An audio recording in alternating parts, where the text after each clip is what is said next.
everyone. The poem I'm going to recite today is A Ball is for Throwing. See it?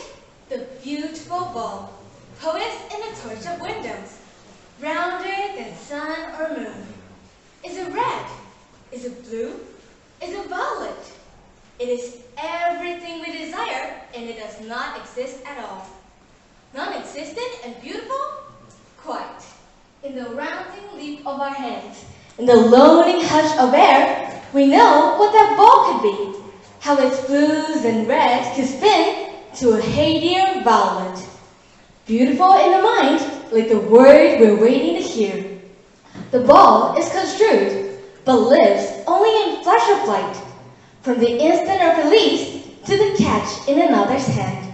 And the toy withheld is a token of all who refrain from play. The shopkeepers, the collectors, like Queen Victoria, in whose adorable doll's house nothing was ever broken.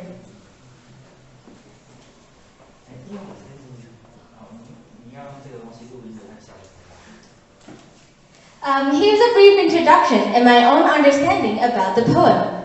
The poem was written by Adriana Rich, an American poet or poetess as some may say. This poetic work, though light in its tone and its imagery, in my opinion, is mainly about the essence of life. The ball withheld in the display window, obviously a symbol of a life to come. Seems perfect, but unrealistic. I don't want to sit still, look pretty. The ball kind of reminds me of Daya's song, Sit Still, Look Pretty, a girl's self-aware proclamation against gender stereotype. The girl in the song doesn't want to live in a Barbie world, nor can the ball in the first stanza of the poem, beautiful and poised as it is, really exist in, quote, the torch shop window, unquote. And the association between the Barbie world and the toy shop may as well extend to Queen Victoria's, quote, adorable doll's house, unquote. Therefore, if the Barbie world in the song represents a seemingly perfect, but in fact a stereotype life for a girl, the toy shop and the Queen's doll's house then signify the same life for boys and girls respectively. A life like this is too beautiful to be really existent. To show this point, Rich ingeniously makes a comparison between the ball and the sun or moon in the third line of the poem, quote, rounder than sun or moon, unquote. How come the ball is rounder than the sun or the moon?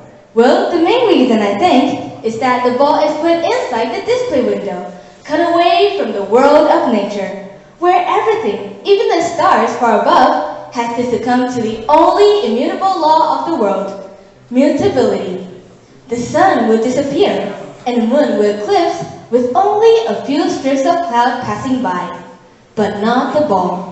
We're protected in a sort of man-made heaven, where we may picture, quote, everything we desire, unquote, but will never happen, and where, quote, nothing was ever broken, unquote, because nothing ever really existed.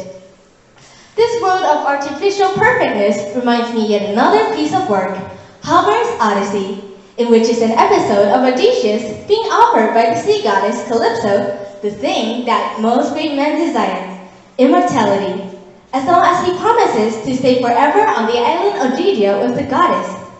But Odysseus, a great man himself, refuses, because a life where one does not move at all, for the forever moving forward hero, is not life at all.